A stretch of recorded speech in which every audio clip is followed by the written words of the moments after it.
Dorénavant, la Côte d'Ivoire se réveille, la jeunesse ivoirienne prend conscience. C'est avec fierté que je partage avec vous cette vidéo d'un confrère ivoirien qui investit dans l'agriculture.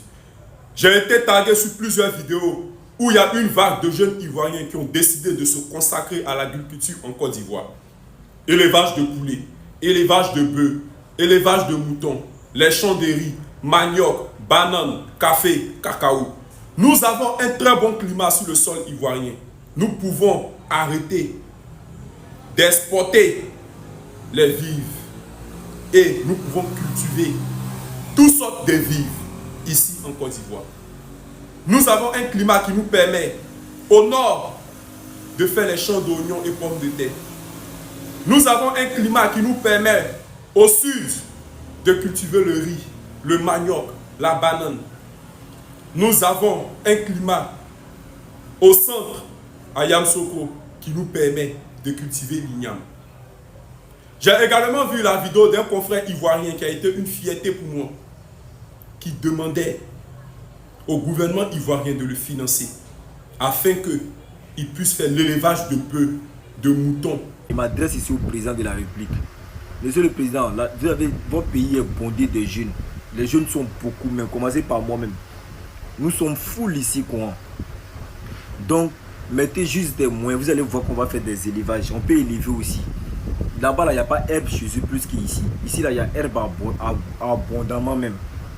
Donc, le problème, là, c'était la jeunesse, au fait. On ne voulait pas faire tout ça. Voilà pourquoi. Mais maintenant, on est décidé. Mettez les fonds seulement. Vous allez voir qu'on va faire ça en un an. Parce que vous allez voir qu'on va pouvoir faire plus mieux que. Il y aura des bêtes ivoiriennes ici. Bœufs ivoiriens, moutons ivoiriens. Tout va pousser ici. On va manger ça ici tranquillement. Mettez les fonds seulement. C'est tout ce qu'on vous demande, monsieur le président. S'il vous plaît, ne négligez pas ça, quoi. Nous sommes prêts, toute la jeunesse, on est prêts pour ça. Donc, on vous demande seulement des fonds. Comment faire pour former-nous, guider-nous seulement. De là à un an, on va faire ça tranquillement, quoi. Je demande à toute personne qui connaît le jeune personnellement, veuillez me contacter.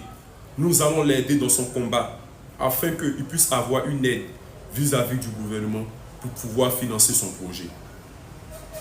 Et je le dis haut et fort, sur les réseaux sociaux, c'est notre devoir de dénoncer, c'est notre devoir de combattre.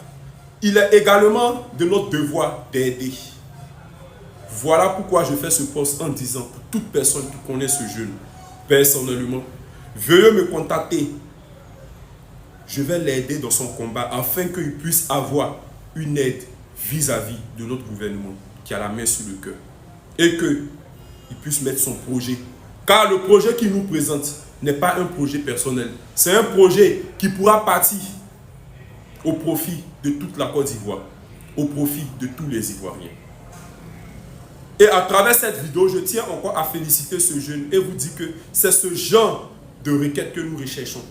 Et non, les commentaires à 2 balles qui disent on parle de temps, va répondre à temps, va chercher à temps. Vous pouvez nous présenter vos projets que vous désirez. Nous pouvons prendre vos projets, les emmener plus haut. Si ça peut aboutir à un financement, vous serez financé.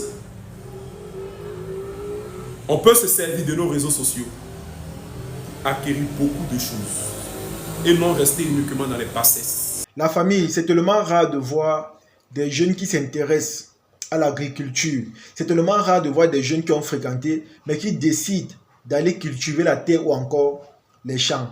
C'est tellement rare de voir ça. Et honnêtement, moi, ça me fait plaisir. Mais sauf que en Côte d'Ivoire, j'ai l'impression que c'est nettement mieux qu'ici au Cameroun. Lors du dernier discours du chef de l'État camerounais, il a invité ou encore mobilisé les jeunes à se rendre dans des villages pour cultiver la terre.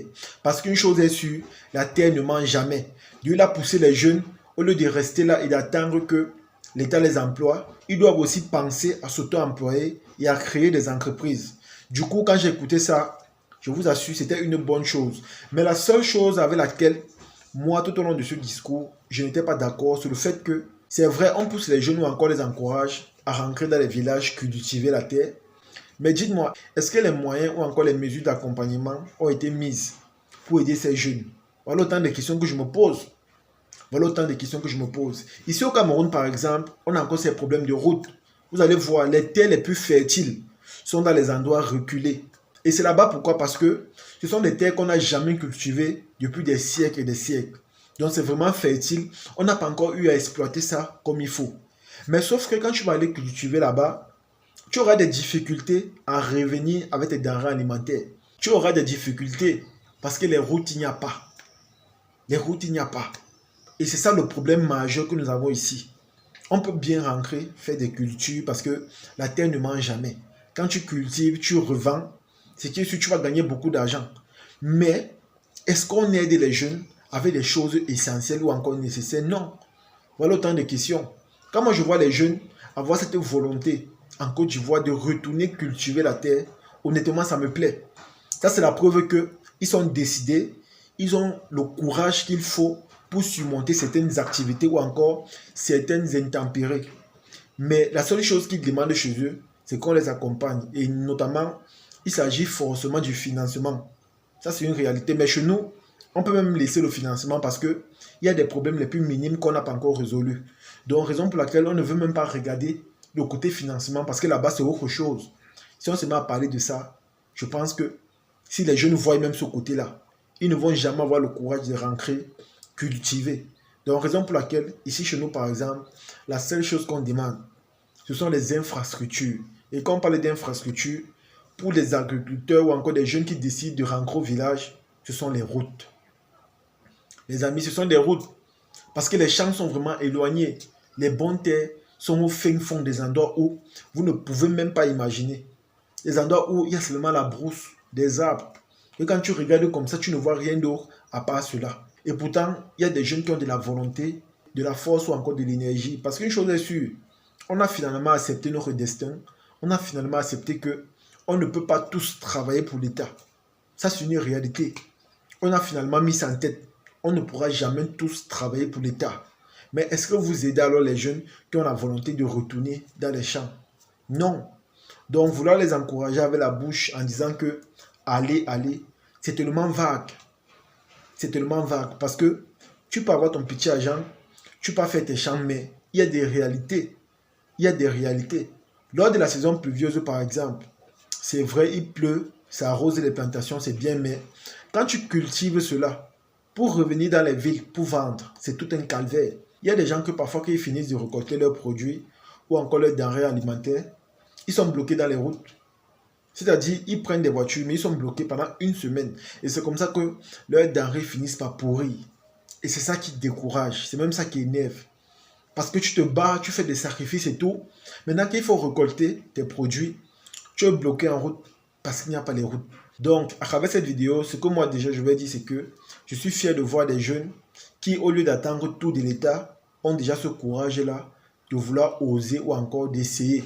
Ça fait tellement plaisir. Ça, c'est la preuve qu'il y a des jeunes qui n'ont pas seulement en tête que voilà, je vais travailler pour l'État, même si c'est dans 10 ans, même si c'est dans 20 ans. Il y a ceux-là qui veulent oser et qui ont décidé de prendre leur destin en main en voulant faire autre chose que de travailler dans un bureau ou encore dans des endroits administratifs. Mais aidez-nous et donnez-nous les moyens pour qu'on puisse vraiment faire cela. Donnez-nous les moyens qu'il faut. Mettez à notre disposition ce qu'il faut pour que ces plantaires soient à l'aise ou encore soient beaucoup plus épanouis. Parce qu'ici, chez nous, il y a tellement à faire, il y a tellement à refaire qu'à un moment donné, quand on te parle même de ça, ça t'énerve. Parce que tu peux avoir ce courage même de partir cultiver, mais quand tu penses aux réalités auxquelles tu vas faire face, quand il va falloir revenir avec tes produits, honnêtement, c'est ça qui te donne l'envie d'abandonner ou encore de laisser tomber. En tout cas, les amis, c'est ici que se termine la vidéo. J'espère que vous avez aimé, j'espère que vous avez apprécié. Partagez et on se dit à la prochaine. Ciao.